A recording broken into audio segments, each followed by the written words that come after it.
This day is given to us beyond anything we could create or earn. Whether deserved or undeserved, we receive this day as a gift from the universe, a gift from God, a gift from life itself. So come and let us worship with gratitude for this and for so many gifts, with humility for our shortcomings, resilience to face the challenges ahead, and let us worship with hope that we will continue to transform our lives and to transform our world.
Well, good morning, and welcome to the Unitarian Church of Baton Rouge.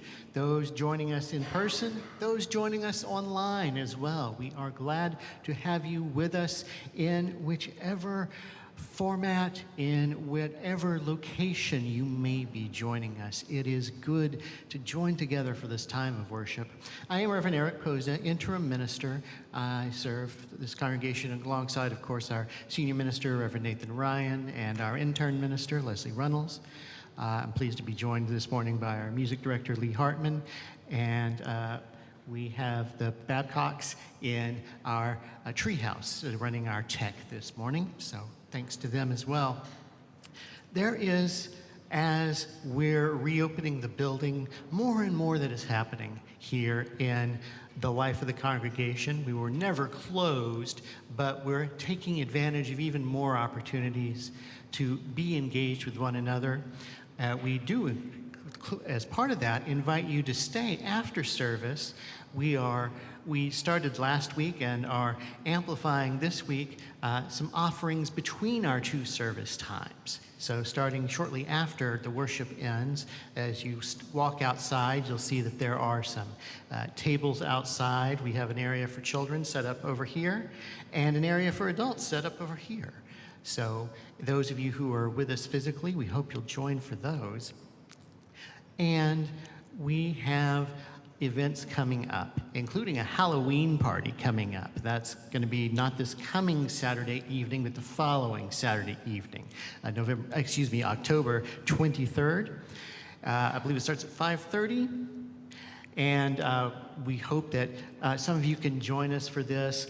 We had, as some of you know, also originally hoped to do a gathering for our celebration of our stewardship campaign happening this month, We Rise. And that was a little ambitious of us to try to do 2 such social gatherings in 1 month, so we're combining them. So whether you're a Halloween celebrant or one who just wants to celebrate our church, please join us if you're able and comfortable to do so on that Saturday early evening, the 23rd.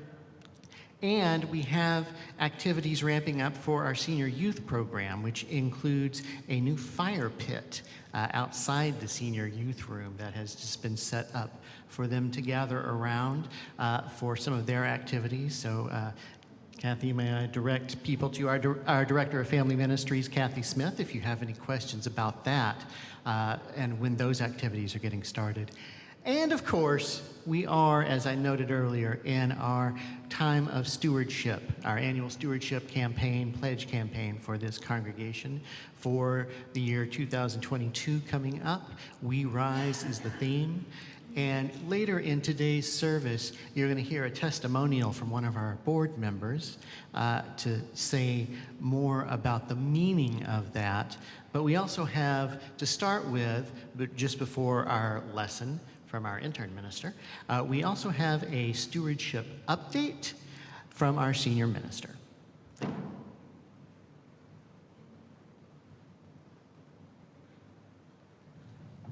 Hey, I'm giving you a stewardship update. This is recorded Friday, even though you're watching it Sunday. So whatever you all did during the weekend doesn't count. We're going to count it. It does count, but we're going to count it next week. I wanted to give you some exciting news that is nothing to be excited about. So remember, with pledging, the most excited givers are usually the first to give. And what I mean by that is behaviors in the first week or 2 of a pledge drive do not necessarily predict how the entire pledge drive is going to go. So the person who may be struggling with money or may be, just not super engaged and not paying real close attention is not going to be the very first ones to pledge. So it's not universally the case, but usually the first batch of pledges that come in are not necessarily predictive. But,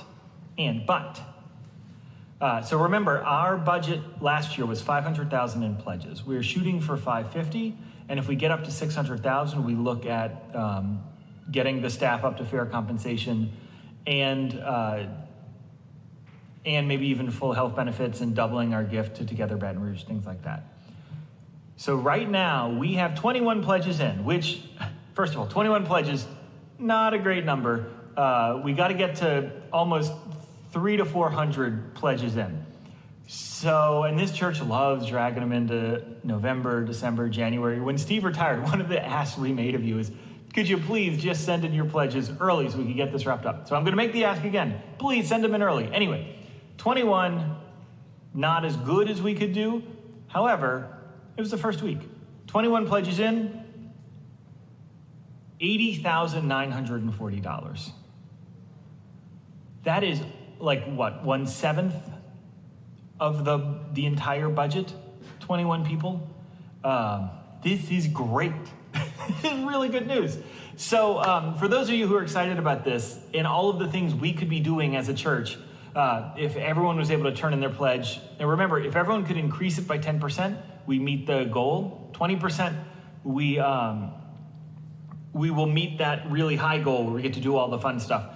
And if you are one of the families who was not able to pledge last year and you turned in a pledge, even if it's like 100 a month or something like that, if those families who did not or could not pledge last year pledged, would meet this goal like that. All right, week 1 update, $80,940 from 21 of you.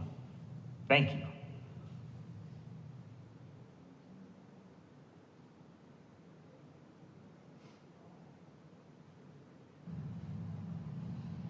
Hello, dear friends. I wanted to talk to you today as today is Indigenous Peoples Day. And you may be aware that some Unitarian Universalist churches will have a land acknowledgement statement, either during their chalice lighting or at some point in the service. And also a lot of organizing collectives also will do a land acknowledgement. So First UU Church in New Orleans, we did this as well.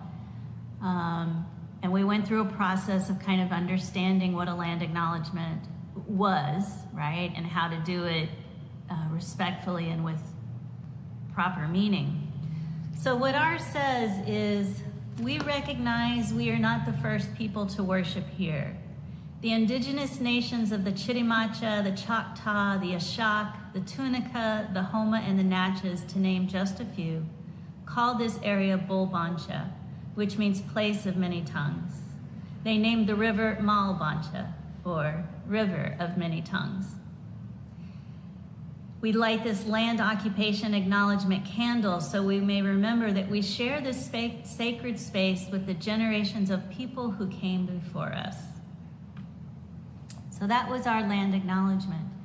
And what we learned by kind of doing the research was that New Orleans wasn't necessarily a home for these tribes, these nations, but it was a place of trade. So that's why it's called a place of many tongues, because many different speaking people came together to trade. And I love that they also named the river the Malbancha, the river of many tongues, because indeed the river does, as it flows down, even now, pass through many different tongues. But what we found out was that oftentimes when we do these land acknowledgement work, when we do this work, that sometimes it can be a check mark, okay? Like, the thing to do now is to do a land acknowledgement statement at some point. So we better do one so we look like we know that we're part of the movement, right? So we can do it and then check it off. Okay, done. And so First Church had to come to terms with that. In the same way that some churches will put up a Black Lives Matter sign, but then not do the work that needs to be done. So the Black lives truly do matter. So we still say this statement at the First UU Church, and we are starting to connect more deeply with some of these nations that are around us, especially with the Homa Nation that was so impacted during Hurricane Ida, that they collected lots and lots of supplies and did a whole bunch of supply runs, staying in good accountable relationships with the organizers there. I noticed this also happening in a lot of organizing meetings that I would go to, especially if they were all white, anti-racist people joining together to do the work of collective liberation. And I would notice that on Zoom, you know how you can put your name and you can put your pronouns on there, and that many people were writing on the unceded land of the Snohomish or the Algonquin, or whatever land was around their areas. And I wondered if I should do it, and I felt kind of unsure about that. And even when we would introduce ourselves, we would go around, people would talk about the land whose land they were on. And so I continued to talk about the land that we were on, of the Chitimacha, the Ashak, the Tunica, the Homa. But then I would make a clarifying statement, because I am not personally connected with any of those indigenous nations. So I didn't want to front and say I do this work. So I lift that up today as we, across this country, we are recognizing Indigenous Peoples Day, that we hold that the work is more than recognizing a day, but recognizing relationships that need to be nurtured and built, held over time. And I welcome you into this work. If anybody has any questions, I'll be seeing you at church these days, and I'm happy to talk about it afterwards. Be well.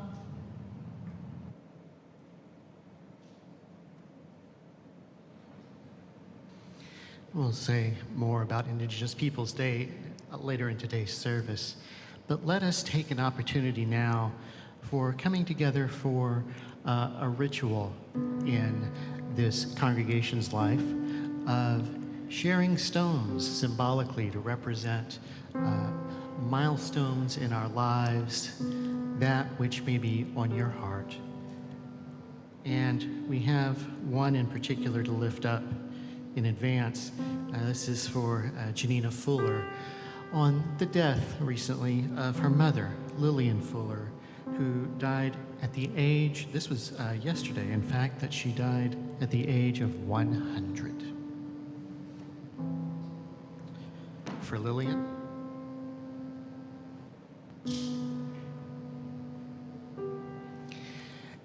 And be you in the sanctuary or at home, we invite you to share.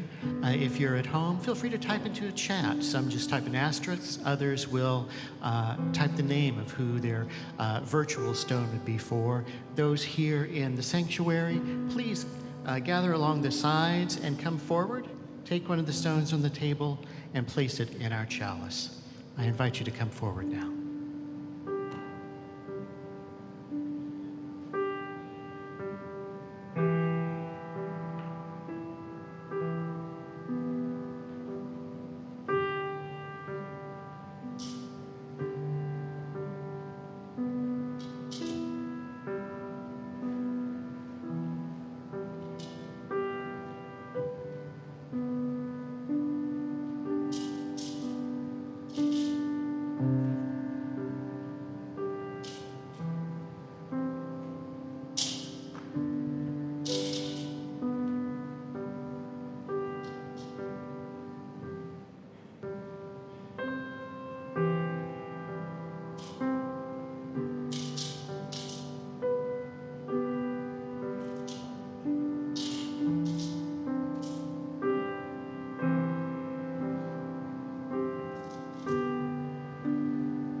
And we light the flame in our chalice, the symbol of our freely covenanted Unitarian Universalist faith, saying together the words, "With hope to make this a better world, we light this flame. Its light is a symbol of the power of love."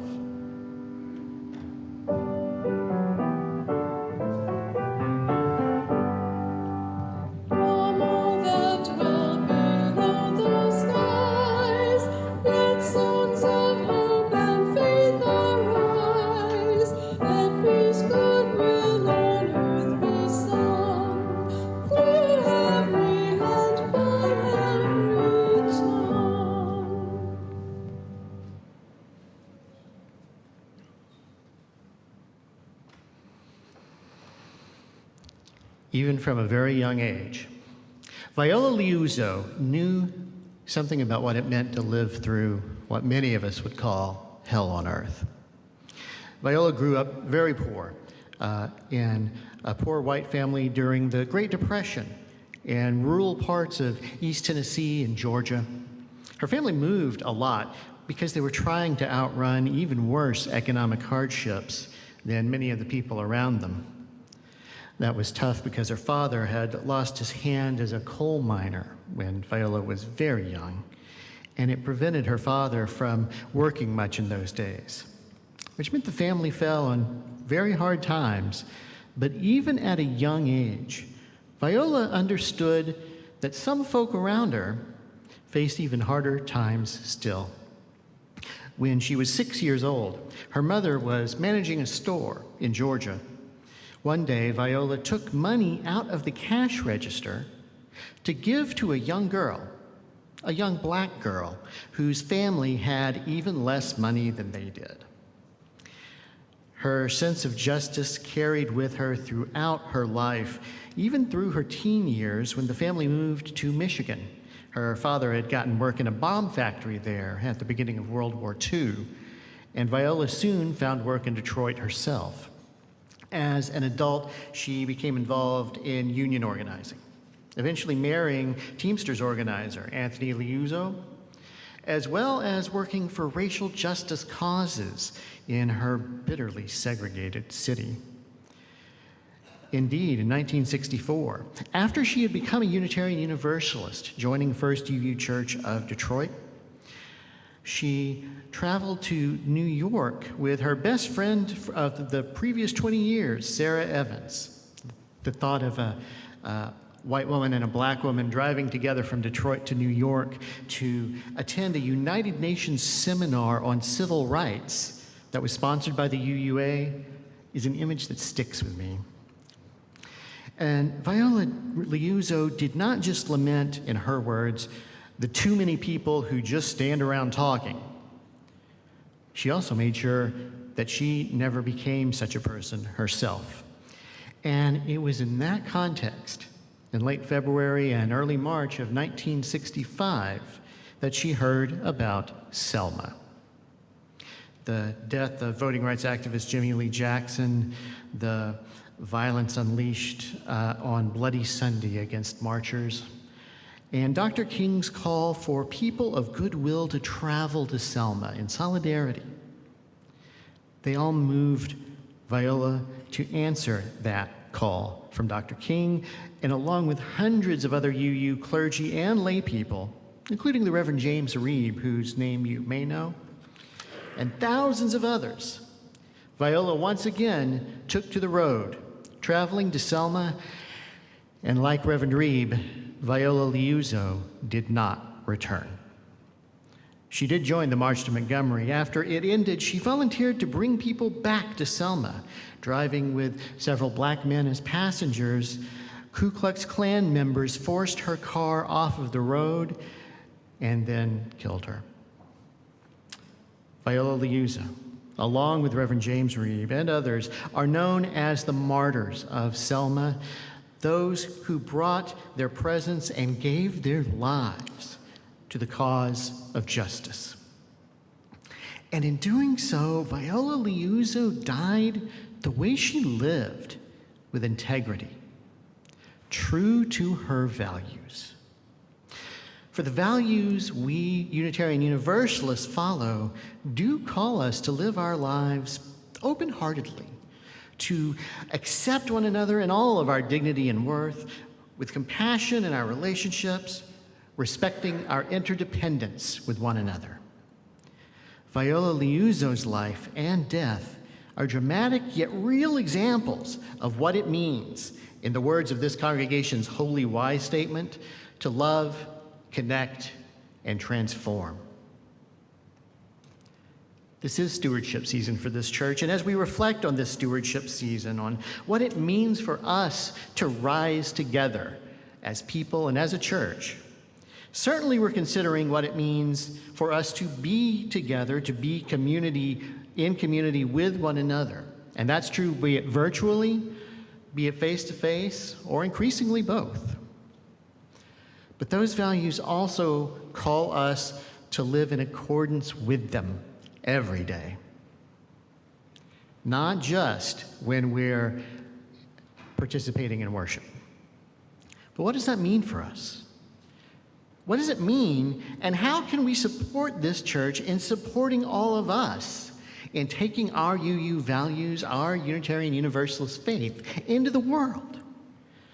We'll consider that in a moment, along with perhaps a different kind of reflection than you may be used to the words of this next reading, which include a couple well-known passages from the Bible.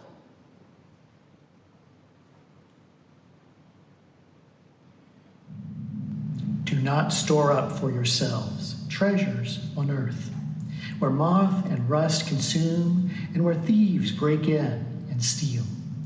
But store up for yourselves treasures in heaven, where neither moth nor rust consumes, and where thieves do not break in and steal.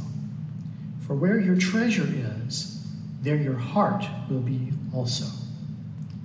The eye is the lamp of the body. So if your eye is healthy, your whole body will be full of light. But if your eye is unhealthy, your whole body will be full of darkness. If then the light in you is darkness, how great is the darkness? You cannot serve two masters. For one will either hate the one and love the other, or be devoted to one and despise the other. You cannot serve God and wealth. Where your treasure is, there your heart will be also. It's one of those often quoted biblical aphorisms from the Sermon on the Mount.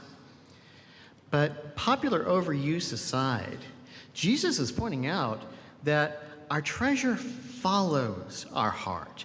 And it's not that our finances create space for our hearts to rest.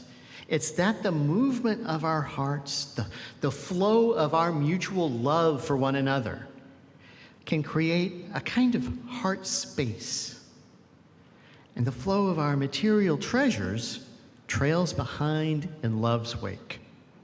For when we connect with others with whom we show love, we transform these spaces.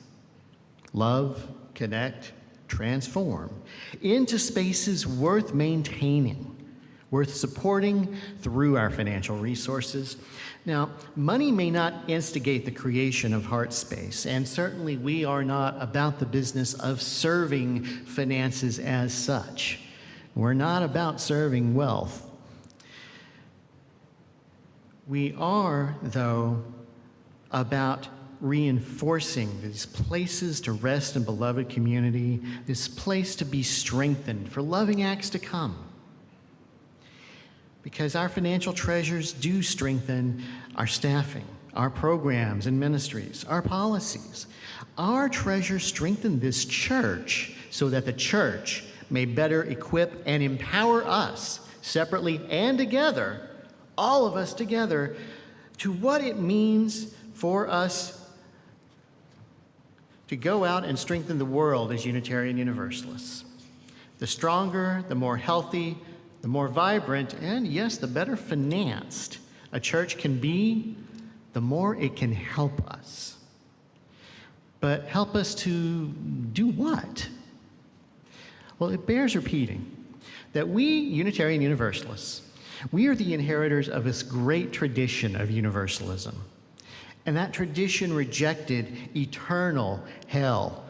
It lifted up a deep and inalienable divine love for every single soul. Rather than emphasizing, as the Unitarian side of our heritage has, the inherent goodness of all humanity, universalism flows from the love that is stronger than death. Whether or not we feel lovable, whether or not we are lovable is beside the point. We are loved. Whether we feel it or not, we are loved. We are offered and we receive the gift of love in our lives, just as we receive the gift of the day, as I consistently name in my invocations.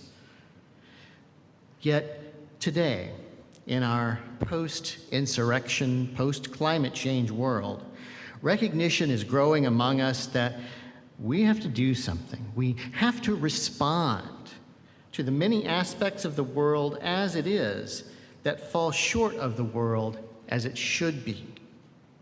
So a concept of hell, a metaphorical concept, not a literal one, such a concept is actually becoming useful once again, albeit in a very different way. For rather than the old dogma of eternal damnation in the next life, we're responding to those hellish states of existence that are present in this life. In a world that's filled with violence, racism, poverty, depression, pandemic, and addiction, we don't need eternal hell. There are too many current-day hells pervading our world.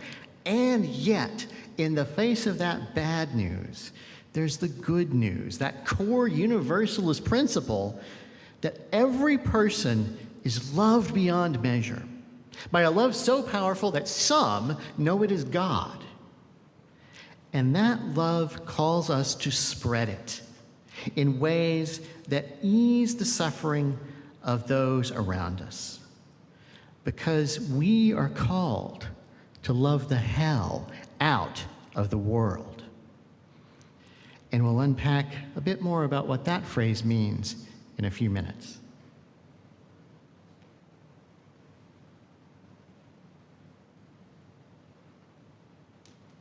Circle round for freedom, circle round for peace, for all of us in prison, circle for relief, circle for the planet, circle for children of our children, keep the circle on. Circle round for freedom, circle round for peace, for all of us in prison, circle for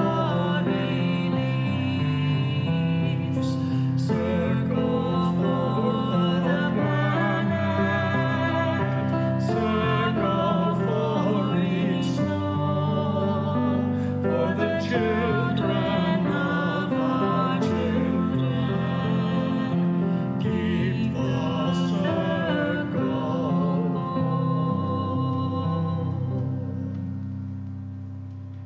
A quick note first that for those who are looking at home along with your order of service, or perhaps you've accessed it here electronically in the sanctuary, there's a slight change immediately following this prayer.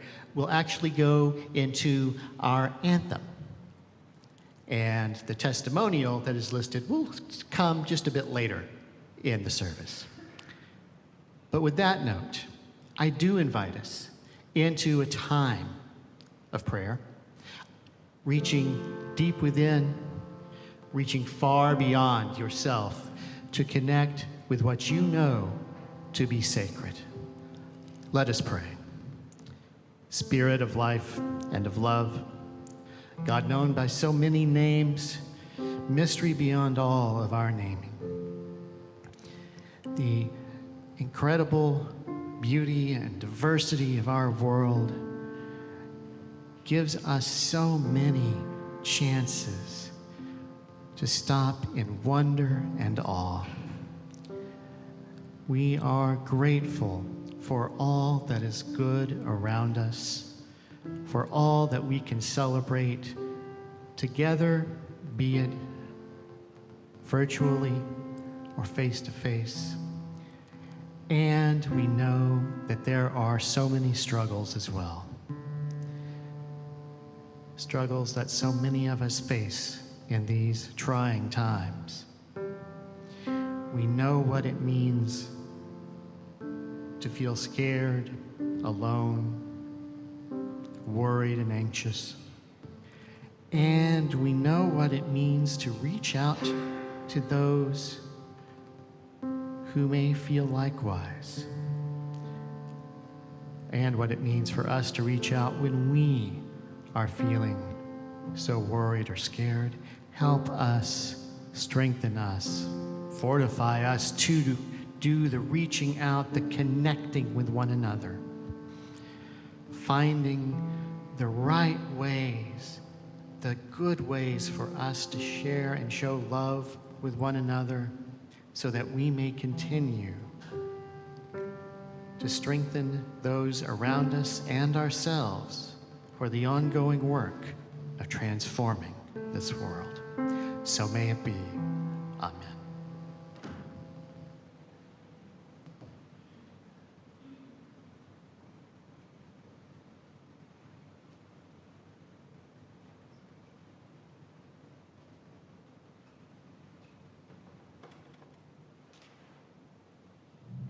We rise, humbly hearted rise.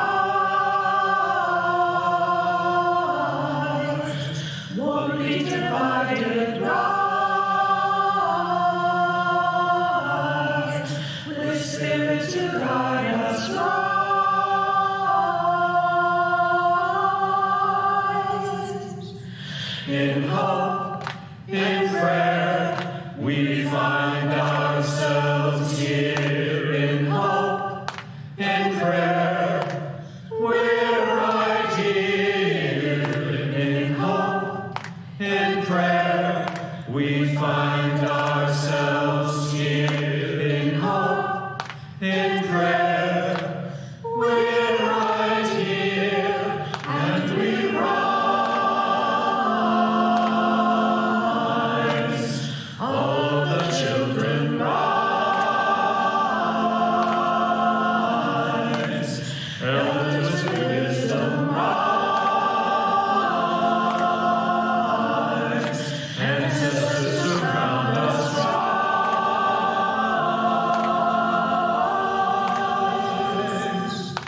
In hope, in prayer, we find ourselves here. In hope, in prayer, we're right here. In hope, in prayer, we find ourselves here. In hope, in prayer, we're right here, and we rise up from the wreckage, rise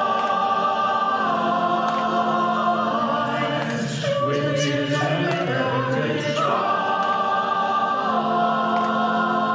rise fighting for life, we rise.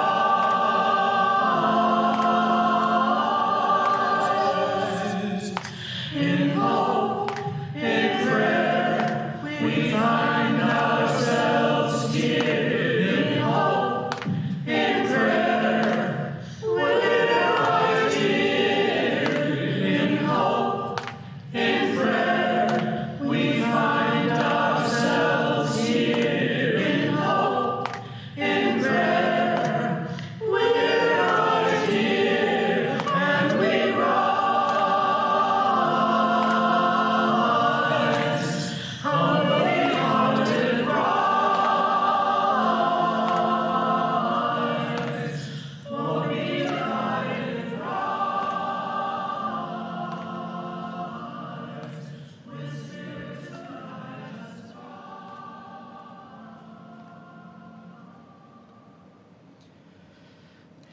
In hope and prayer, we find ourselves here.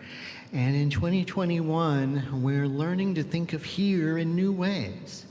As I noted before, for some of us, that does mean being in the sanctuary where I'm now standing as well. And for some of us, it means being in front of a computer screen online, wherever you may be, and yet there is a presence, be it with our bodies or with our intention, or with our attention, that brings us together and allows us to share our hopes, to share our prayers for what is to come for all of us, and for the ways that we can continue to show love, that we can continue to rise together as, in some ways, a more complex community than we've been before, as we recognize both our in-person and virtual presences, and ways that even in that complexity, we can continue this work of loving the hell out of the world.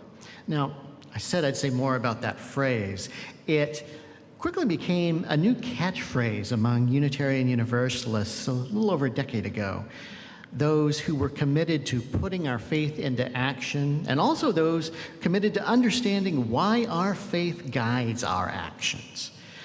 It was first articulated in a UU context about 11, 12 years ago by the Reverend Joanna Fontaine Crawford. And a recent Google search turned up at least 20 UU ministers who have written sermons or blog posts on loving the hell out of the world. Reverend Crawford herself explains the concept this way: the hell is all around, and we work in great passionate swoops and in slow plodding routines to put that extravagant love into action and remove all the bits of it from the world. For we are the only form love will take, and the work is ours to do. And this tells us something about what love can mean. At its most fundamental level, I'd argue love is not so much a feeling, it's action. Action driven by care.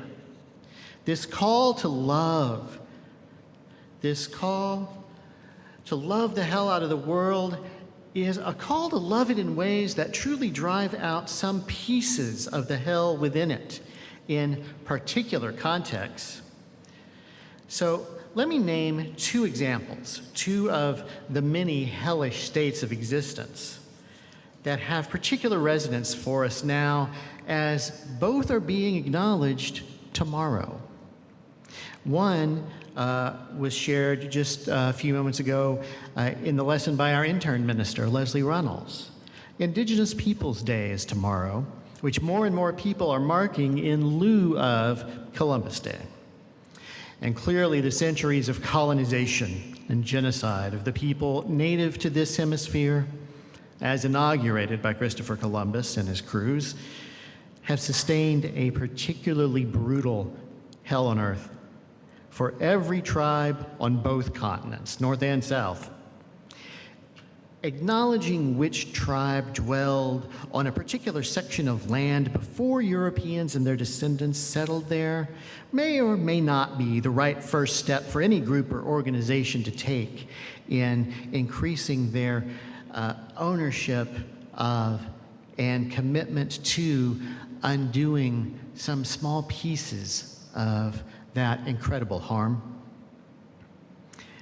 And I note that it's one of the things that becomes particularly complex in this multi-platform, or some call it hybrid, age of church being both in person and long distance. Such words, as Leslie pointed out, can easily devolve into a kind of performance, the kind that lulls folks into a false belief that they've responded in some meaningful way when there's no connections made nor transformation achieved. The better goal is for institutions like churches to build relationships with current tribes and their members, offering tangible, even mutual support for each other's values. I've heard a little bit of conversation about how UCBR might do that in the future, perhaps with the United Homa tribe, and I'm excited to hear how those conversations play out. The other milestone I want to mark is that we are noting tomorrow is National Coming Out Day. The day that for decades now has been lifted up as a time for lesbian, gay, bisexual, transgender, queer people of so many specific identities, sexual orientations, gender identities, to be open, to come out as their identity, to live more openly as who they are. The closet, I've long thought, that metaphorical closet that so many people find themselves living in, is a particular kind of hell on earth for all too many people. And it's especially insidious because there are quite a few of those living their lives in the closet for whom that is the best option available to them, the safest option available to them. And there's others who understandably believe, perhaps erroneously, that that's the case, while for others it's quite certainly true. And it makes such a challenge, as does the fact that coming out is not a once and done act. It's an ongoing commitment to live one's life more openly. Coming out for myself as a bisexual person a couple of years ago first meant, in my case, coming out to myself, coming to terms with something that I had falsely convinced myself for decades just wasn't the case. For many others, it's something that is known to them, but not safe to share for various reasons. The risks are too high. But when we can live into that kind of openness, it does involve risk, and there are sometimes losses as well as benefits to come from that openness. So I am hopeful that every year more and more of us are able to come out and to feel some measure of safety and authenticity as we do so. Living with that kind of authenticity, that showing that kind of love for ourselves, and also finding ways to connect with those around us and those with whom we have been present, have shared space, virtually or in person, is an ongoing challenge in our lives. Now, in a few minutes, we'll conclude with some more thoughts about what that looks like for UCBR, but I want to first invite one of our board members and also one of our choir members, Jeff Gauger, to offer this reflection on what that means for him.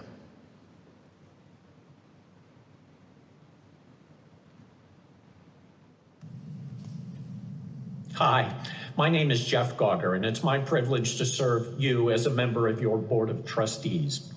When I was a kid, under 10 years old, my parents gave each of their children an allowance of 25 cents a week, worth a whole lot more then, of course.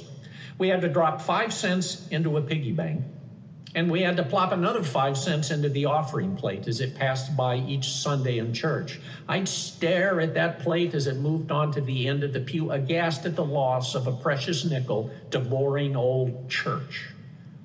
But that weekly act built a discipline. A discipline at the time seemed a sacrifice, but that in time became a habit.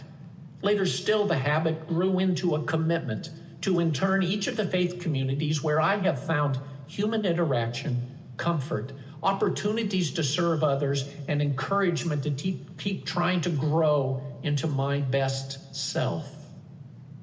Much later, after lapsing out of my childhood faith tradition, I found my way while living in another state to a Unitarian Universalist church. Before, while I'd sometimes felt commitment in religious community, I'd always marked my experience with mental winks or crossed fingers, as when reciting a creed or singing the words of a traditional hymn. Each wink an asterisk, each crossed finger's a little scar on my commitment to a community where I couldn't be fully myself spiritually, religiously. I found it difficult to say, I am a fill in the denominational label. So I'd hedge saying, I attend so-and-so church. My little verbal dodge gave me emotional distance, I suppose. But in that first UU church, as for so many in our movement, I almost instantly felt at home, given the latitude and responsibility to find my own meaning in a safe space for questions and questing, but wrapped in the expectation that every human interaction will honor without exception each person's inherent worth and dignity. Today, I continue my personal search for truth with you all, and without winks or crossed fingers, I proudly declare, I am all in. I am fully committed. I am a Unitarian Universalist. That commitment counts. And I'll make it tangible this month by, again, pledging money to the Unitarian Church of Baton Rouge. My payments will go to UCBR, the institution, but that's merely for efficiency. My true commitment is to the broader values that Unitarian Universalism represents, and especially to you, the people who do most to help me live those values. I can't pledge 20% of my income as my parents required from my allowance, but I'll pledge something, and I'll pledge something more than I pledged last year. Won't you join me? The amount doesn't matter. It's the commitment shown by any amount, even a nickel, that counts. Every nickel is a brick toward building more programming, more activities, more fun, more comfort, and more visibility for Unitarian Universalism in Baton Rouge. Thank you, my friends. And thank you, Jeff, for those words. We do share with one another in so many ways as we worship together. I invite us into a time of making that sharing tangible. of lifting up the value of gratitude we have for this congregation and these opportunities to be together in so many ways as we share the morning's offering for the continued good works, both of this congregation and as we do every Sunday, sharing with those who are doing good works in consort with our Unitarian Universalist values. And we are sharing this Sunday with, as we are every Sunday in the month of October, with the Capital Area Alliance Against Homelessness. I invite you to check our website for more information about their good works. And let us now, in that spirit of generosity, give generously, be it in person or online in ways that will be put on your screen shortly, as the offering is now received.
One of the things I most appreciated about Jeff's testimonial is the way it lifts up the discipline, the habit of giving. The way he reminds us that there are not only individual acts that serve those around us well, but there are patterns of behavior for us to cultivate, which not only help give us the, if you will, muscle memory, or the mental muscle memory, perhaps, of an ongoing act that might not initially come naturally, or perhaps that we've initially been socialized against. And I think there's incredible value in having been socialized to it, the way Jeff explained. But there's also something about these ongoing habits that gives us a shift in our own characters. That habits become not only disciplines, but they grow into character traits over time. They grow into virtues of how we live our lives and how we live in relationship with the world around us, including what it can mean for us to love the hells out of the world around us. And indeed, that need not mean all the world, for who of us can succeed in loving all of the hells out of the entire world? But it does mean specific contexts. It can mean places where we have a particular connection, communities with whom we have particular connections. For UCBR, It includes the example named last week by Leslie Runnels, our intern minister, the mutual aid that this church extended to Unitarian Universalists in New Orleans after Katrina and the federal floods, sharing resources and sending work crews to assist. But most especially, it means loving the hell out of where we are. And yes, that's something for each of us individually, wherever we may be, to consider. And it means it's still true in a particular way for Baton Rouge. And it's true for particular ways in loving the hells out of one another's lives. For some of us, this means organizing with Together Baton Rouge to advocate with local or state officials for protecting clean water. Also, it can mean working with Dialogue on Race, Louisiana, which has a push to get so many more of those in our congregation in particular. Our Social Justice Committee is considering working with them to get so many more of us engaged in these transforming dialogues. And the more financial support we have available to us next year, the more of our members will be able to support in living into that challenging and oh so rewarding work. And for others, it means visiting church members in the hospital, teaching in our family ministry program, singing in the choir. For all of us, it means continuing to build this church into the kind of community where we can grow in our vulnerability, safe enough to be nurtured through engagement with one another in branches, groups, and other contexts, yet also challenged enough to stretch beyond any complacency we may find ourselves stuck in our lives and in our spirits. And in engaging that, we're honoring the lesson of Viola Liuzzo and of all the others who fought and marched in Selma, who truly loved the hell out of the world as they lived in it, and in her case, as she died in it. A few years ago, as thousands gathered in Selma for the 50th anniversary of the march, recreating that move of so many people across the Edmund Pettus Bridge. That weekend, James Reeb, Viola Liuzzo, Jimmy Lee Jackson, and other martyrs of Selma were honored for their service and for their sacrifice to the cause of civil rights. Those who gathered that weekend included literally hundreds of Unitarian Universalists, some of whom were returning to Selma 50 years after their first visit there. They exemplified Unitarian Universalism at its best. The willingness to stand beside our brothers, siblings, and sisters of many faiths, from many states, of many races. That spirit of abounding, embodied love lifts us out of complacency and cynicism, inspires us to reach out and connect with one another. Reach out to our neighbors, reach out to heal and transform this world. So may this church, may the Unitarian Church of Baton Rouge continue living into that love that is the antidote to our hellish experiences, and may it call us to connect with one another, in Reverend Crawford's words, extravagantly, wastefully, with an overpouring abandon and fervor that sometimes surprises even yourselves.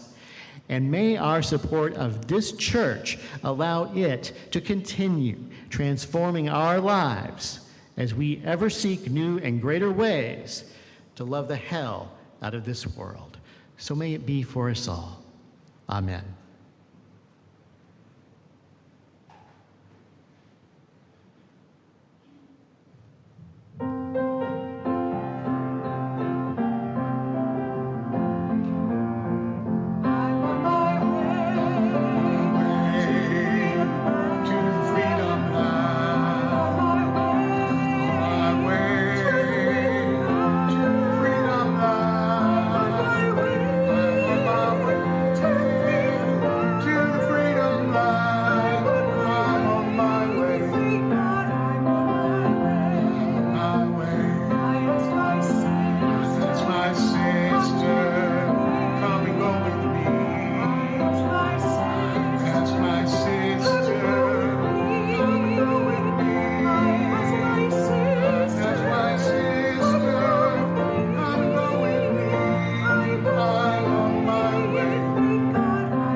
For those with us online, we thank you for joining us. For those present here in the sanctuary, we'll just ask that you stay in the sanctuary until the prelude ends, and then let's by all means connect with one another, but move outside to do so where it's safer to do so.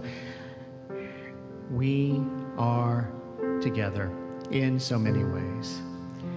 And as we go forth from this time of being together, from this sacred time, from these various sacred places where we have gathered, let us go forth knowing ourselves to be graced with blessings of freedom and wholeness. For though this worship now ends, our service begins anew.